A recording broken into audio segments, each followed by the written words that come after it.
So I wanted to welcome you to the December 2015 graduation from the Honors College.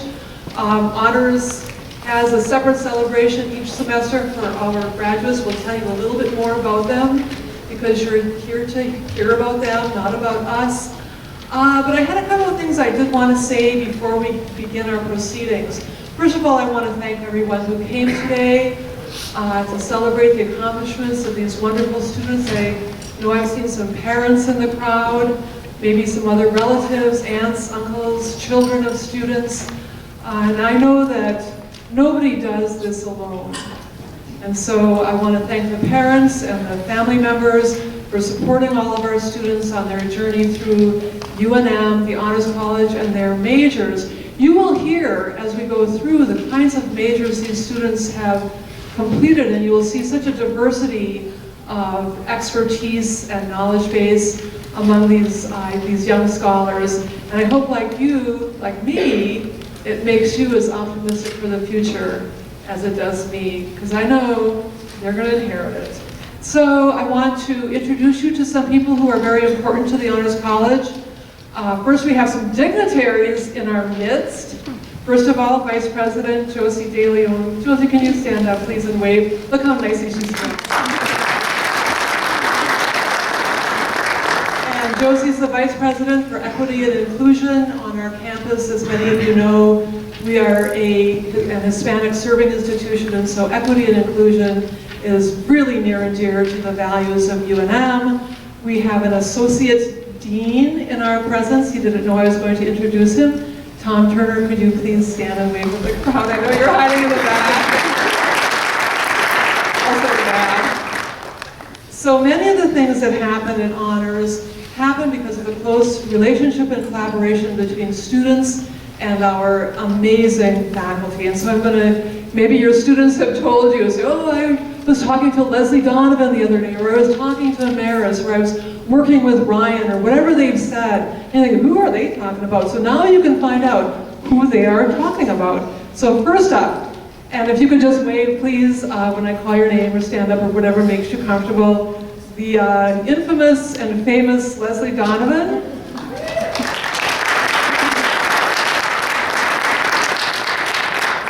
Troy Lobata. Where's Chris? Where's he, Chris? Oh, in the back, Chris Holden. Amaris Ketchum.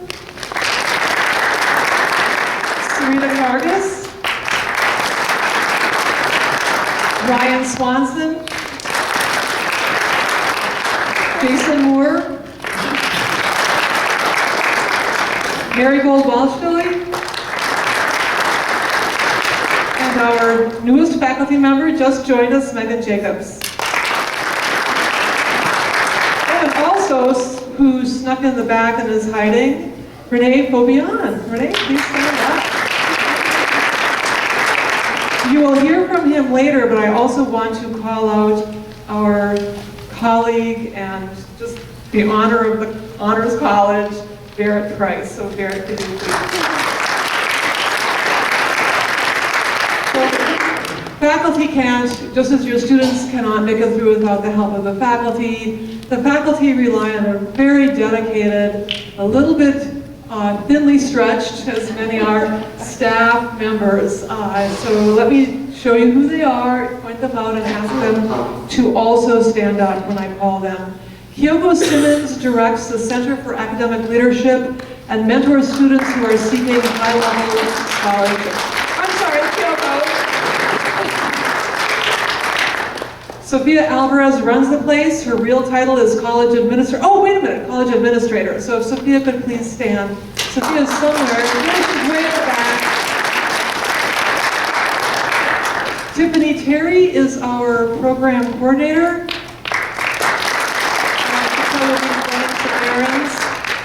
Callista Winiger Valdez. I saw Callista earlier as our administrative assistant.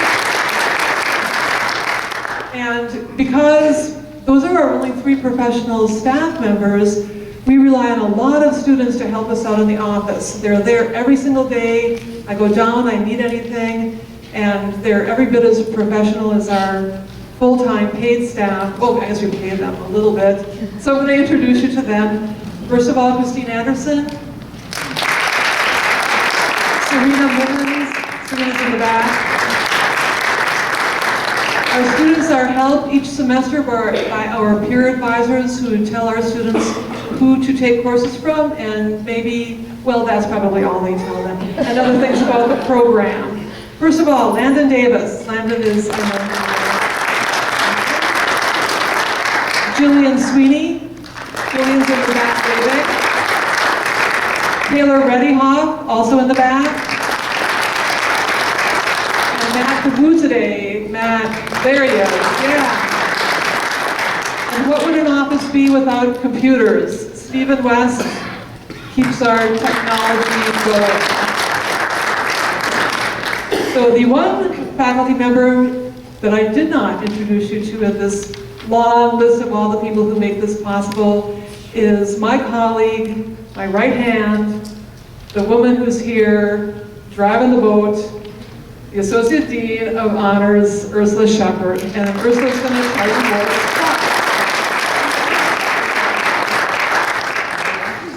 I'm sorry? No? I thought you were coming up next. That's what.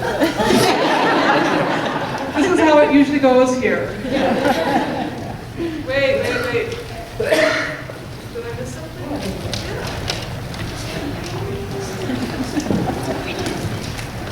Thank you very much, Kate.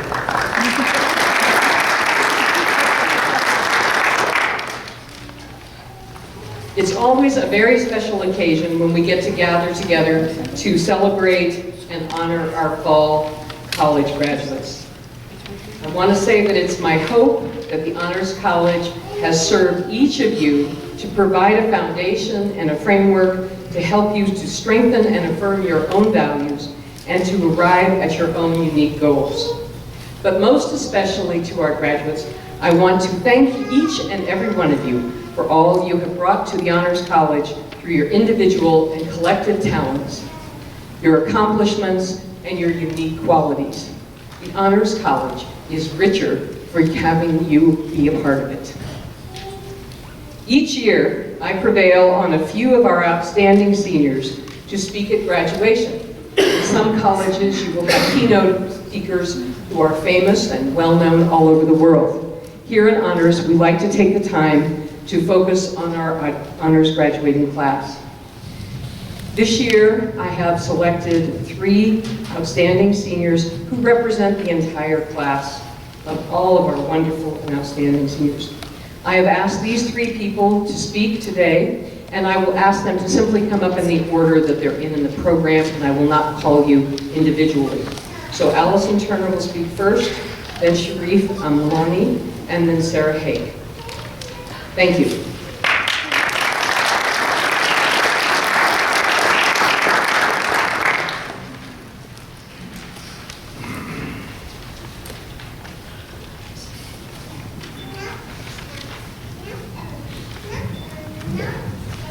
All right. So hi everybody, and thanks again for coming to this. I know that it's before a lot of the other graduations, so it's really important that you all are here. Thanks for graduating, everybody. Way to go. And thank you to the parents and the teachers and everyone here for being the building blocks for all of the graduates. As Kate said, none of us would be here without you. Physically, so you're really important. My role standing here is to fulfill that heartfelt commencement speech that all of you are waiting for. And so in order to do that, I thought about my experiences at UNM and came up with about 1 million different options, and then boiled those down to 3 things that I thought were kind of important. The first life advice piece that I have from somebody who is graduating college and thus doesn't have a lot of room to be someone to give life advice, but you know, whatever, take it as you will. The first is to be open to new possibilities, or as I have changed a little bit, flop around but do it with passion. UNM has provided all of us with a lot of really fantastic opportunities. that I have been able to take full advantage of. And I think that doing those things passionately and doing those things intentionally are really important and something that should be kept in mind in the future. I'm sure all of you.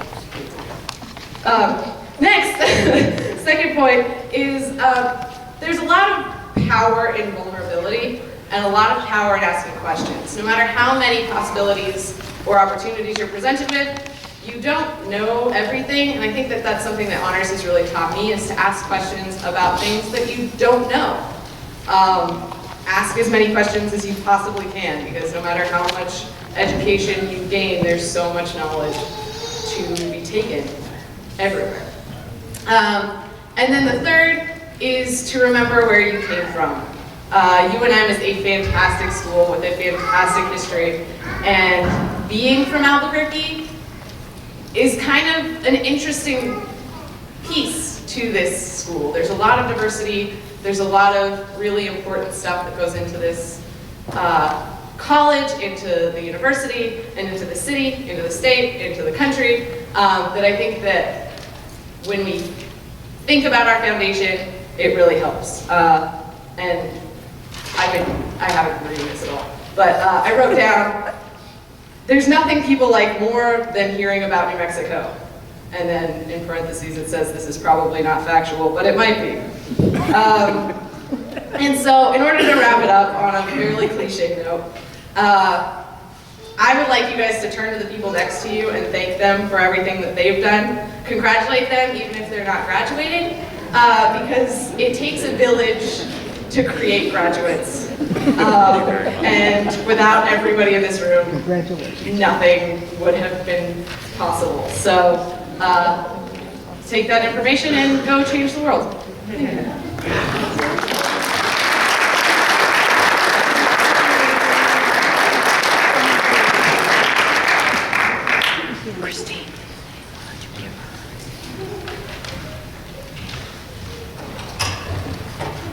Thank you, Allison. Everybody hear me all right?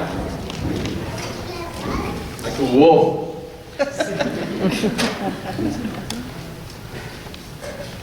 Mom?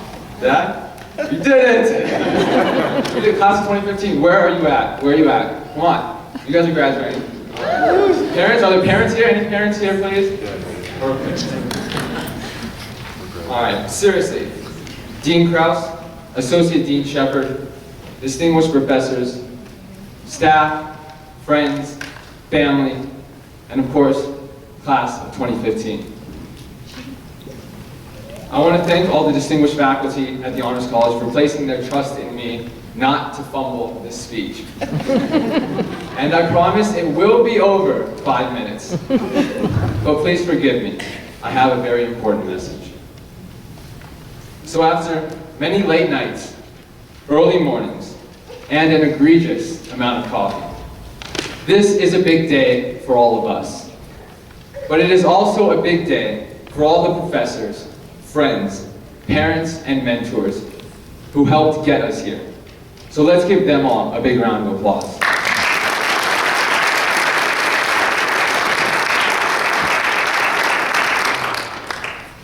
Class of 2015, I come here not only to congratulate you on what you have accomplished, although congratulations is most certainly due. I come here today to ask of you a public service. Not necessarily the public service of a congressman or a senator, but something altogether different. I want to talk to you today about something that isn't too popular, but I think it deserves a resurgence. That is the idea of love.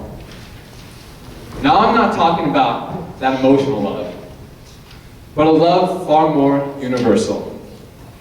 A common love, rooted in the simple idea that I am my brother's keeper, that I am my sister's keeper. A love of togetherness and of community. Which means if you believe that we can be better as a society, if you believe that we can be stronger as a society, if you believe that we can be more together as a society, well then you believe in love. Now the critics will say that it simply cannot be done, that the odds are against us, and that there is too much that divides us. But you won't believe them, because you have experienced love. From our professors, Swanson, Berman, Walsh-Dilly, Rocca, don't think I forgot about last semester, Grigsby, Wolf, and all the others who have loved us, I would just like to say thank you from the bottom of my heart.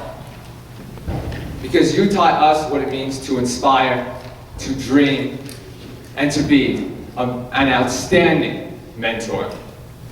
To our friends, your small acts of kindness and generosity make our day each day, and your support has me up on this stage right now. To our families, your unconditional love in the face of success and failure, in triumph and defeat. We love you very, very much. Our professors, our friends, our families, our mentors, they have shown us what love is. However, the danger of love is that it is just another four-letter word. First, so how can we make love active as those who have loved us have done?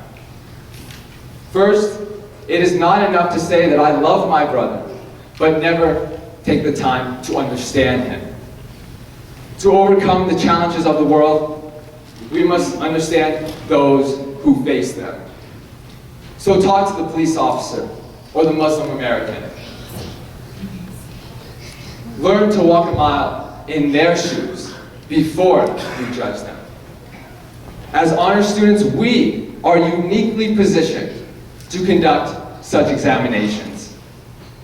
We have entertained, discussed, evaluated a diversity of ideas. Some we agreed with, some we did not, but always maintaining an open mind. Second, learning to love means teaching it to someone else. Let's face it, without the support of others, our presence here today would be unlikely. People have inspired us, cared for us, picked us up when we were down. In fact, you are probably thinking of those people right now. They may be sitting in the front row, or they may be here today. Do what they have done for you, for others. Be a mentor in someone's life. Inspire someone to be great. Give them self-confidence, and make them feel valuable. Third, no single human being has changed the world on their own. Each second, the world is changed by a million acts of courage and love. It doesn't take much. A genuine smile, a helping hand, to change a person's day.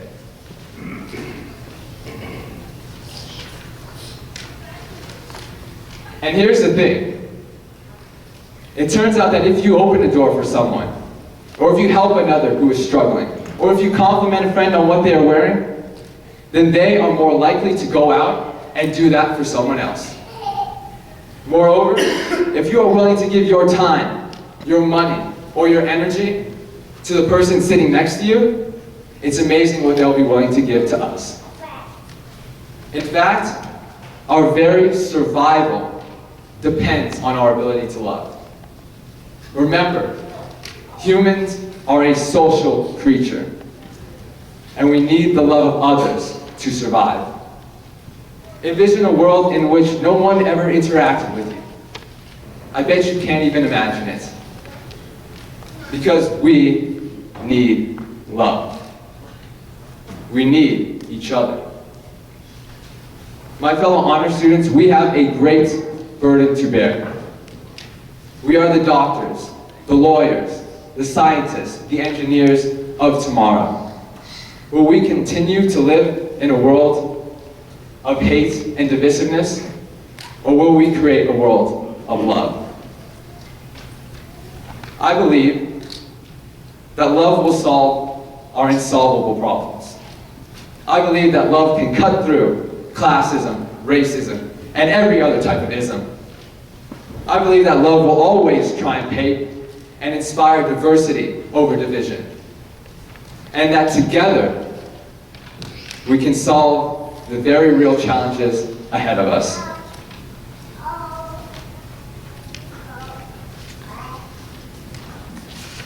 So my fellow honor students, as you start your new beginning, remember love.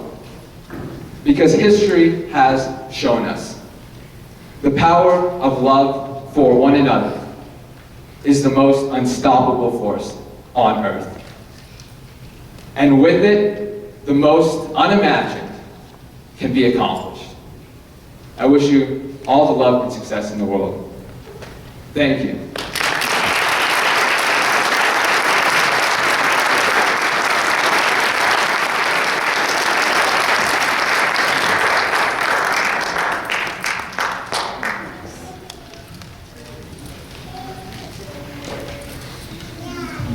Faculty of the Honors College, graduates, family, and friends. I am here to talk to you about my resume. Both of them, in fact. I recently brought my work resume and my curriculum vitae into a one-on-one workshop for resume building. At this, the end of my undergraduate degree, when I am concerned with what jobs I am now qualified for, the question looms of how to integrate the work I did during and before my degree with the work I want to do after it. But more deeply, I took issue with the separation of these two parts of my identity. Before I came to this institution to start my bachelor's degree, I accomplished many things. I was a professional baker, a chef, a massage therapist, and an entrepreneur. Certainly this work could exist alongside my work as a student teacher, a writing tutor, an intern, a magazine staff member. My goal in that workshop was simple: take these two parts of myself and bring them together. After looking at both resumes, the instructor of the workshop announced that what I was missing in general was a summary of qualifications section. In order to bring these two documents together, she suggested we remove aspects of both resumes and bring them up, cut out job descriptions and academic experiences, and summarize them concisely above. My resistance to this suggestion was strangely absolute. My ego was challenged. To alter my accomplishments in this way, my orderly proof and tidy, structured existence, the thought was abhorrent. There had to be some way these two documents could come together without changing, altering, or losing anything. It strikes me that this is a decent analogy for the work we have done for the last few years in the Honors College. Most commonly, interdisciplinary studies is thought of as a bridge between disciplines, a way to approach complex ecological problems like climate change, or issues of public health that are at once socio-cultural and political. The real job of interdisciplinary learning is to create a dialogue or an interaction between two or more disciplines. This is what interdisciplinary studies does. Well, I cannot tell you exactly what interdisciplinary studies is. I can tell you what it is not, and that is passive. It is not enough to unearth the intersections between disciplines and simply notice them, any more than it is enough to hand an employer two resumes and inform them that there's definitely a life uniting them. That's not what we've been doing here these last few years. It's a part of the process, yes, but at this point, an interdisciplinarian is just getting started. Now that you notice those intersections, now that you have created a dialogue, what will you do with it? This is the time to harness the momentum, the power of the curiosity, the excitement, even the concern for justice, the indignation that brought you to these intersections to begin with. This is the time for you to make something tangible. This is the integration part of integrative learning, and I think the most important aspect of interdisciplinary studies. This is how you become an active participant. And that's just the learning process you've been practicing these last 4 years. You have surely encountered resistance, and you will again. You push, and the universe pushes back. The world is not a passive place. When you work to alter the boundaries or barriers between disciplines to let the dialogue in, you are going to encounter a very specific form of resistance. My biggest form of resistance in the process of becoming an interdisciplinarian has been sitting face to face with ambiguity, the gray areas, the unknown, something in the woods that rustles but you can't see. I'm not going to tell you that I wrote my summary of qualifications section without difficulty. In fact, I am not even going to tell you it is a finished document, an integrated life picture. Standing here, aware of my successes in this academic environment, bolstered as I have been by the recognition and the support of my colleagues and mentors, I feel the openness and the hugeness of the greater world looming out in front of me. A world full of chaos and uncertainty, a world full of complex problems. I feel the very real fear of failure tapping me on the shoulder. But looking back at the way I have navigated my life, the work I have done, I realize I am exceptionally adept at building rapport with people, with facilitating conversation. I realize I have what it takes to lead and to inspire because I have the strength to hold the fears and the worries of others and to reassure them with confidence that we can find a solution together. Because I have challenged the conflict between reason and emotion, I am able to relate more realistically to others. I am a better writer because of this. I'm going to have to continue to work to unite the parts of my life if I ever want to live out something truly fulfilling. This is the complexity involved at looking at your resume as a living document and at yourself as an active participant in your life. Walt Whitman famously said, "Do I contradict myself? Very well then, I contradict myself. I am large, I contain multitudes." As an interdisciplinarian, your greatest skill is that you don't shy away from complexity. In fact, you walk toward it. You strive toward it. You even manage to minor and major in it. You recognize that human beings are complex, that issues are complex, and that there isn't always one known solution. Here we are at the beginning of a new chapter of our lives. As you proceed with your specialties intact, I invite you to remember the work you've done here at the Honors College. I invite you to hold on to your identity as interdisciplinarians. Continue to ask yourself about the intersections of life. Harness the momentum you find there. Project it out. Project yourself into life. Make things new day by day. Make peace with uncertainty. Realize that solving complex problems is not guaranteeing people or yourself certainty. That cannot be your motivation. If it is, you'll end up complacent. You'll take things for granted. You'll take each other for granted. You'll rush into situations certain of easy solutions, become bitter, or give up. You'll stop creating, inventing, doing. Don't do that. Class of 2015, you've been my peers, my contemporaries, my compatriots. We've done some amazing work together. It's been great, right?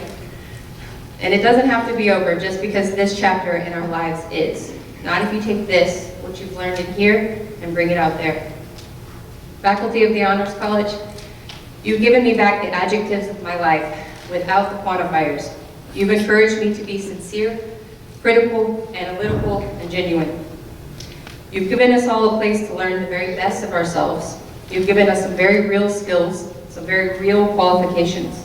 The work you do matters, and the work you prepared us to do will also. We thank you. I thank you.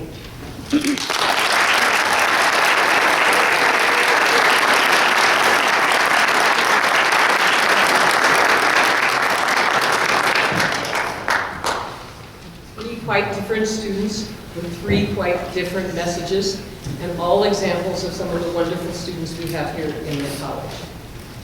We have another tradition at our winter graduation, which is a long-standing opportunity for our wonderful and great friend, Barrett Price, to speak to us and to sing for us.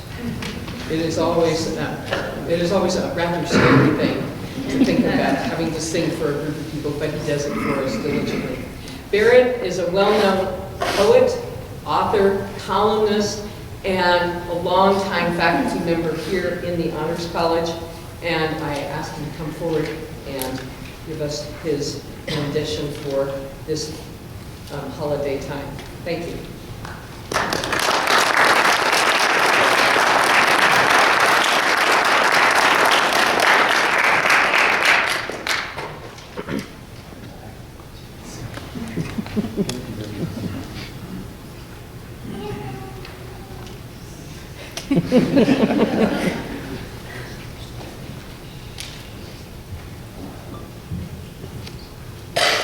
always the sweetest time of the year to be here at graduation.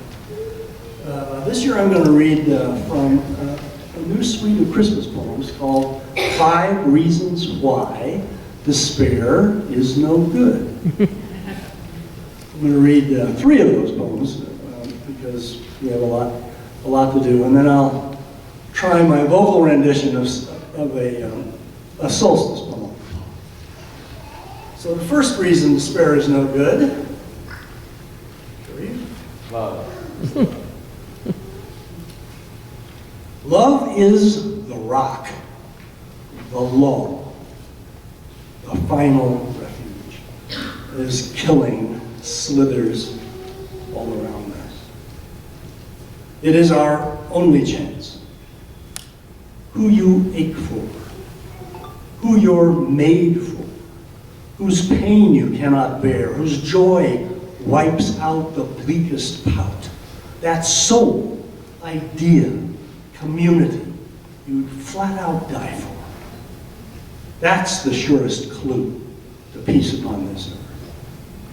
Love is not elusive, not beyond us, not only a miracle of coincidence or fate's kind whim. We can come to it ourselves.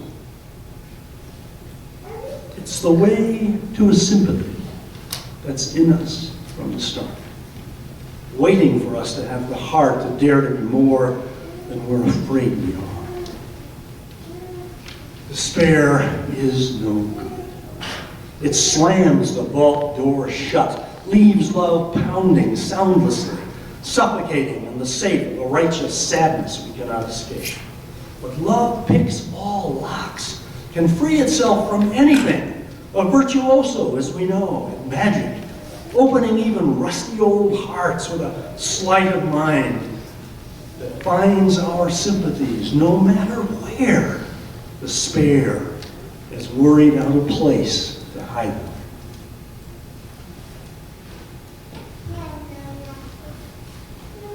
The second reason despair is no good: beauty. Beauty startles despair, a breathtaking that can jolt even pain away. How can gloom resist rainbow seashells on black sand beaches dazzling for mating? Or a bright sea windy morning, or jungle green profusions of beans and tomatoes, or baby grins, the cat sidling up to the universe, arcades of elms, fields of lavender, a holy mountain as a neighbor, or that smile of all smiles, her face comforted and inspiring with celestial grace. Despair is a sobbing in one's peace of mind.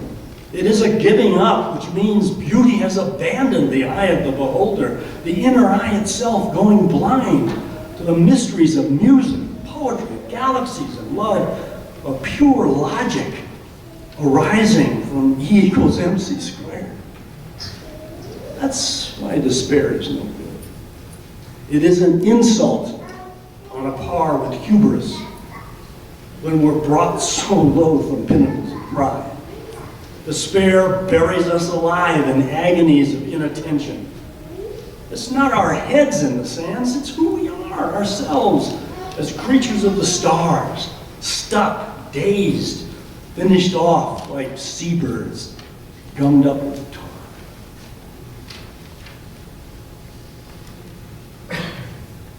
The fifth reason despair is no good is change.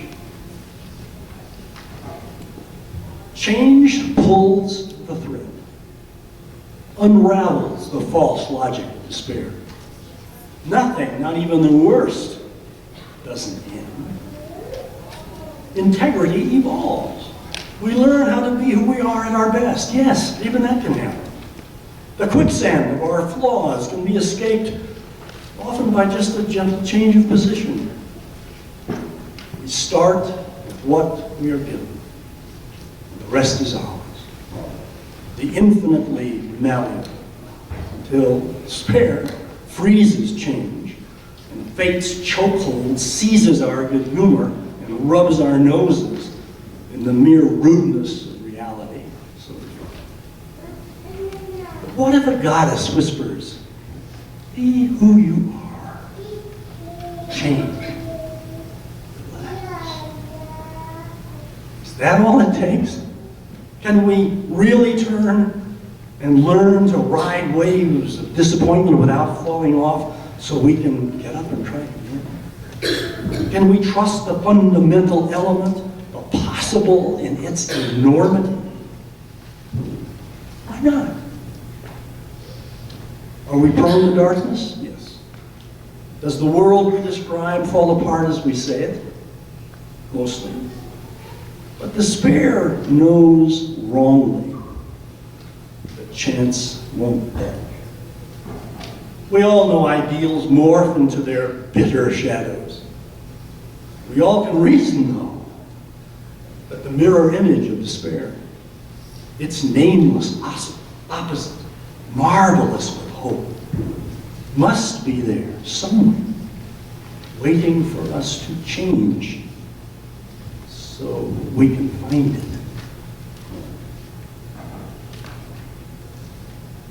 Now I have a full orchestra behind me. There's a conductor out there.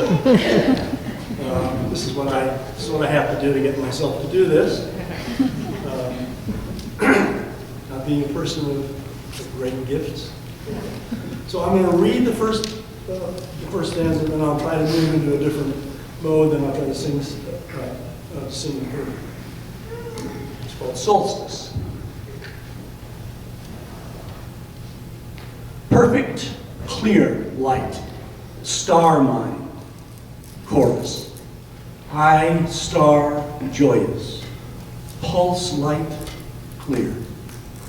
Nerve star, pulse sight, heart bright, chorus.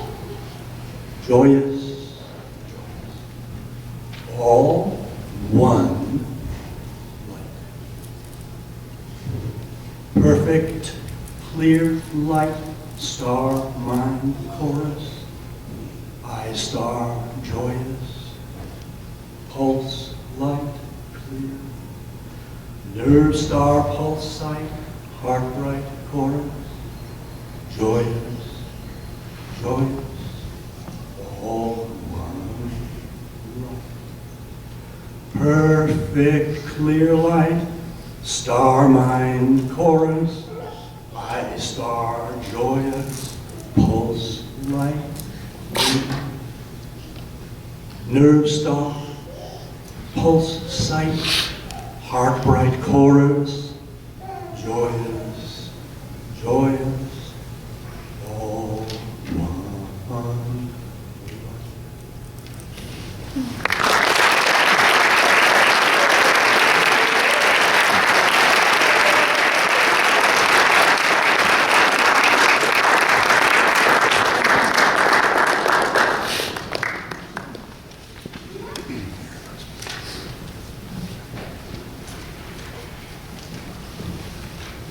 That's one of our favorite traditions and honors. Oops, gotta get this out. So now the moment we've been waiting for, when we ask the graduates to come up and be honored for their accomplishments. So I want to say a little bit about them more generally before I speak about them individually.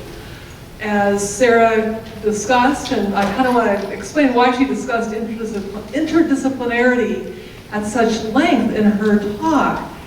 That is what honors does. If you look at your program, you can see that each of our students had majors, minors in the disciplines throughout the campus here at UNM. And that's where they learned and gained their disciplinary strength. But where do they have the opportunity to speak across the disciplinary boundaries and to establish the connections that are needed to solve the most intractable problems of our day, the things that history alone cannot solve, or maybe even economics alone can't solve. And honors provides that safe place where those ideas can be explored. And that's why when I tell you that these students have earned a minor in interdisciplinary liberal arts, that it has real meaning and real importance for what these students have learned to do. The other thing I'm going to say to you, you've probably heard the saying, C's get degrees.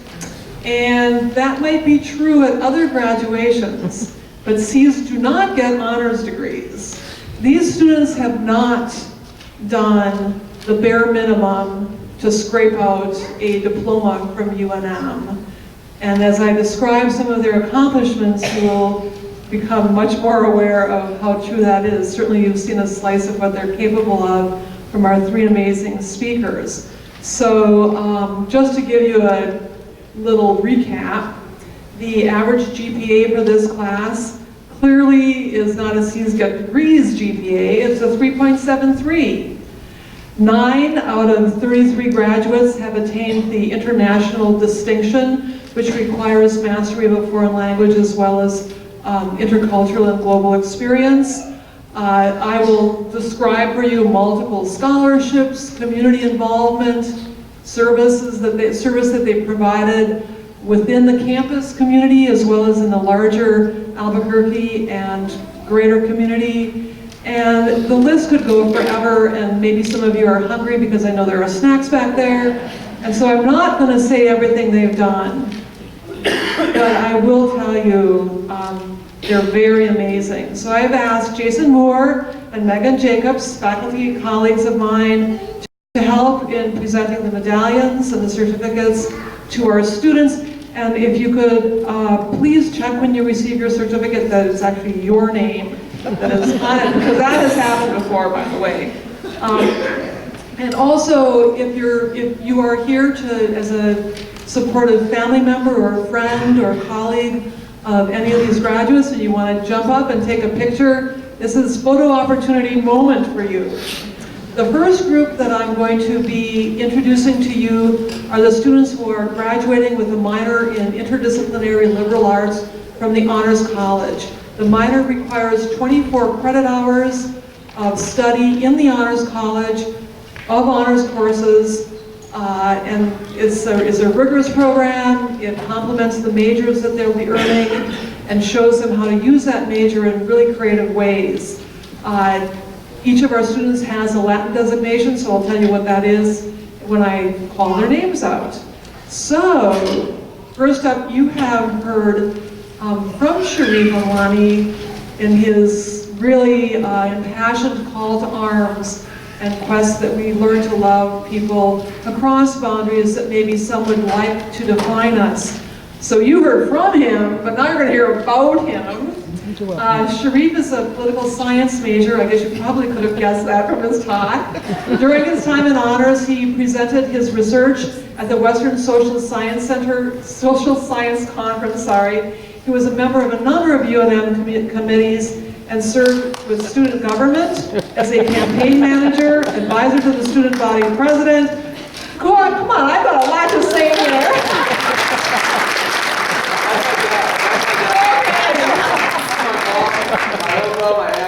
Okay, family class, come on. It's all due to them. So, thank you for sharing your son with us. It's been such a joy. So I was actually in the middle of describing his publications, his zest for learning, his plans for graduate school in political science, and he hopes to eventually become a university professor, which is a darn good life. And Sharif will be graduating summa cum laude. Congratulations.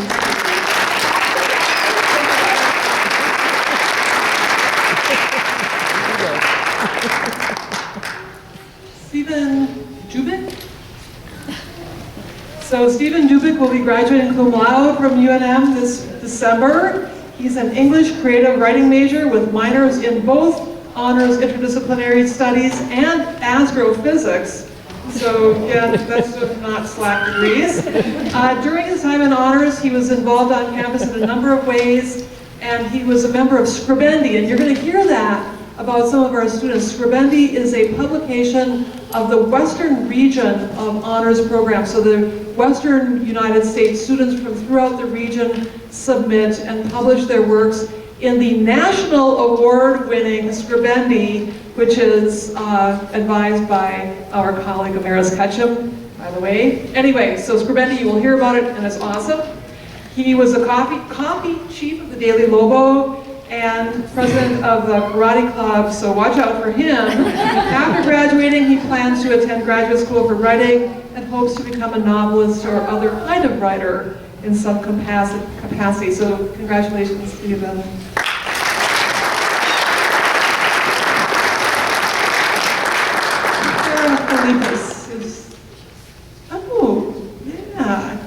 So Kara's a liberal arts major, and the reason she's so familiar to all of us is she worked in our office for many years, 3.5, so it wasn't like she was here forever.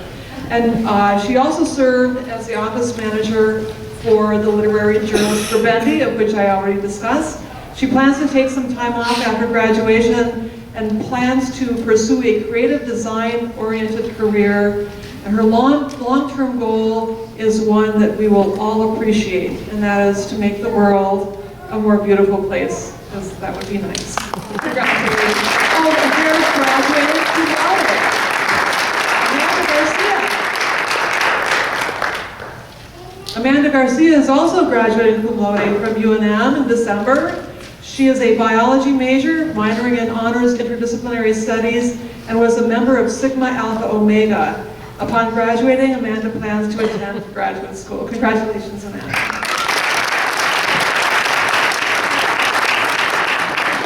Sarah Hake is graduating summa cum laude from UNM. We've already heard from her, now we'll hear about her. She is an English major with a focus in creative writing, and you can tell how creative she is by the way she speaks. She's also a minor, of course, in honors interdisciplinary studies. While at UNM, she worked on the Blue Mesa Review and Scribendi, those are both magazines, literary, and was an intern at the Taos Summer Writers Conference. There's some enthusiastic fans out here.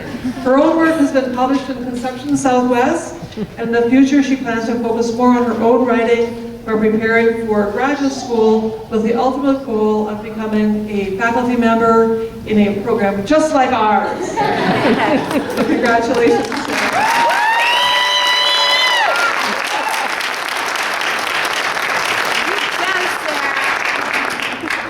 Magdalena Kephart will be graduating cum laude. She is a nutrition dietetics major with minors in both psychology and honors interdisciplinary studies. She's made the most of her college experience through participation in the nutrition club, personal research, and she has studied abroad. This spring she plans to continue to work with the Albuquerque Bar Association. And Bar Association, that's about lawyers not going out drinking. I volunteer with, or maybe both, Kirtland Air Force Base while preparing to attend law school in the fall. So congratulations, Magdalena.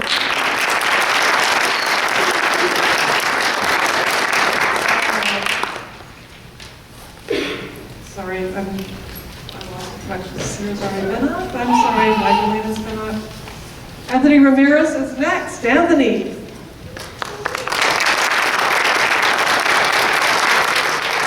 Anthony is a criminology major, minoring in honors interdisciplinary studies. While in the honors college, he found his classes were rewarding and fit with his major course of study, but also allowed him to branch out into other areas of study as well. And I think that's one thing that we really encourage in students like Anthony, that yeah, you got your major, you're learning a lot of cool stuff, but you know, your brain is really big, so fill it up.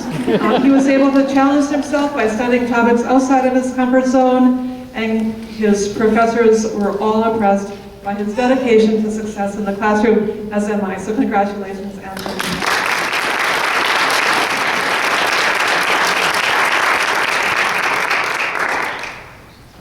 Sergey helped me with the pronunciation of his last name, so I'm going to try hard to do that right. Sergey von Hoingen-Kuhn will graduate cum laude. He is a biochemistry and Russian studies double major, because those two things go together so well, right? With an honors interdisciplinary studies minor, member of the American Chemical Society, and has published multiple scientific articles. Just so you know, that's not really the standard for an undergraduate student. So when I say that they're presenting at conferences or publishing, that is going way above and beyond what, what just scrapes out your diploma. Anyway, so back to Sergey. He has been involved with research projects at the neuroscience department in UNM, Sandia National Labs, integrated nanotechnology, and at Johns Hopkins as well as at UNM's hospital. Next year, Sergey will attend medical school and pursue a residency, after which he hopes to become a pediatric neurologist in Albuquerque or possibly in the U.S. Navy. So all success to you. Thank you for being here.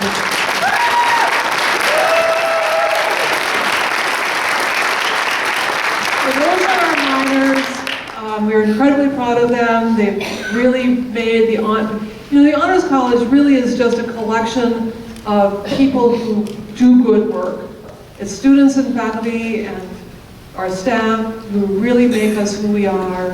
And so when you hear this description, that is who we are. We are riding our students' coattails. And so we thank you for allowing us to do that.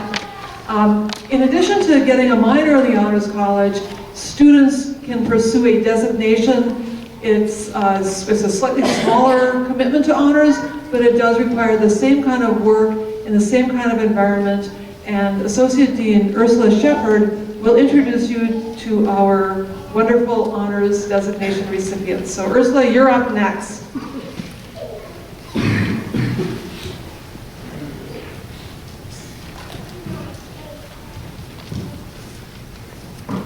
So as Kate has said, the students who are next to be announced are those students who have achieved an honors designation in addition to their minors and majors. Students who have completed the designation are those who have completed a 15 credit hour summary in the Honors College.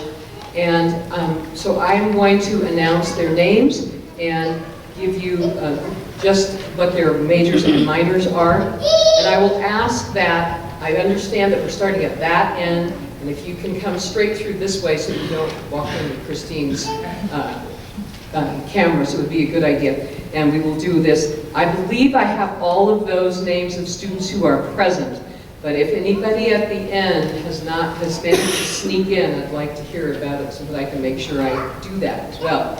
So, the first person I'd like to mention for you is Anna Algermissen, who is graduating with a major in biology and a minor in chemistry. She is graduating summa cum laude.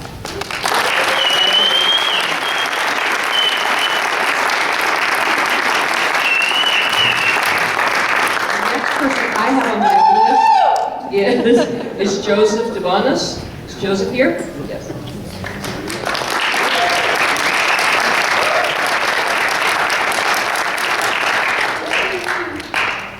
Joseph is graduating Joseph, where are you on here? Joseph is graduating with majors in journalism and mass communication and a minor in political science. Congratulations.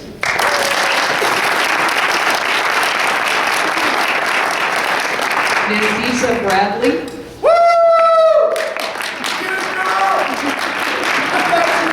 Nandisa is graduating with a major in Africana Studies and a minor in Sociology. She is earning the designation of magna cum laude, and she also has earned an international distinction.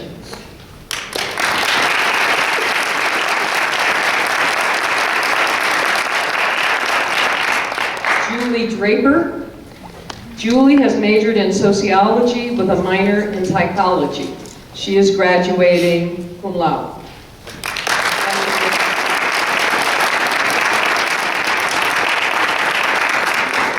Haley Emerson is both a psychology major and a communications major. Congratulations, Haley.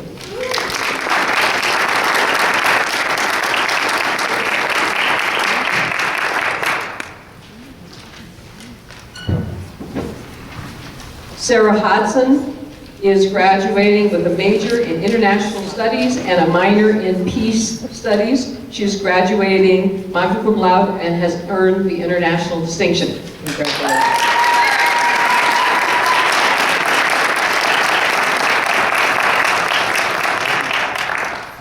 Carla Maldonado is graduating with majors in both political science and Africana studies, and she is graduating cum laude.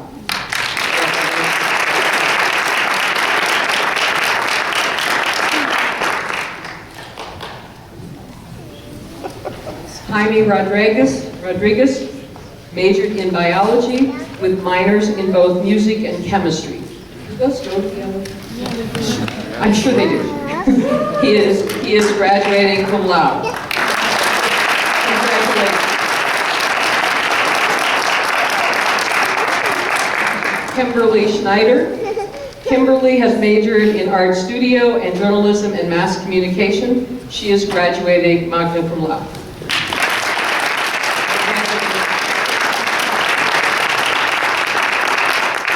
Allison Turner.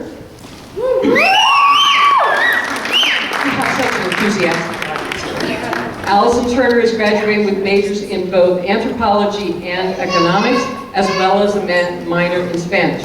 She is graduating cum laude and has also earned an international distinction. Congratulations. Is there who managed to sneak through into the door? No? So with that, I have now announced all of those students who are present today for receiving their honors designations. And now I would like to close, but to close, I wanted to say a couple of last words. This is a moment, we will let you off the stage. This is a moment that we're always really excited about. We do have another student. Who's the other student? Who? Crystal? Christopher.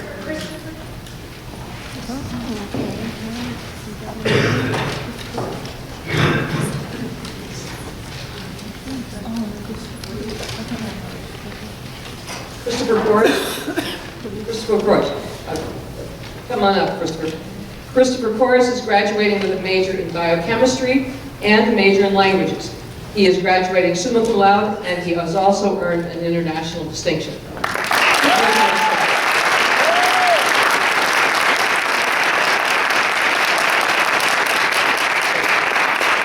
Thank you all. Now, in closing, I would like to just say that while we are all really, really excited, and this is a wonderful day, it is also a day that is bittersweet. Because just as you are leaving to go out into your grand new adventures and heading out into the world full of possibilities, and you're all ready to go, I'm sure you're also just a little scared, just a little uncertain, and I hope that you will miss many of the people that you have gotten to know here. I hope that you will continue to know many of them. And please know that we in the Honors College, while we are proud of you and we are excited about your opportunities, we are going to miss you. And we are not going to like having you gone. So I hope that you will remember, first of all, that you are now all automatically members of the Honors College nascent alumni chapter. And that means you have a responsibility to this organization. That responsibility is to come back and to visit with us often and deeply. I expect to see every one of you at homecoming this year. Anyone who's missing will be noted. You will all get absences noted. But most seriously, I want to say to you, we hope that you will come back, that you will join us often, that you will let us know about your successes and about what's going on in your life. You have been important to us, and you have enriched ours. Congratulations on this day, and please join us now for reception. Thank you.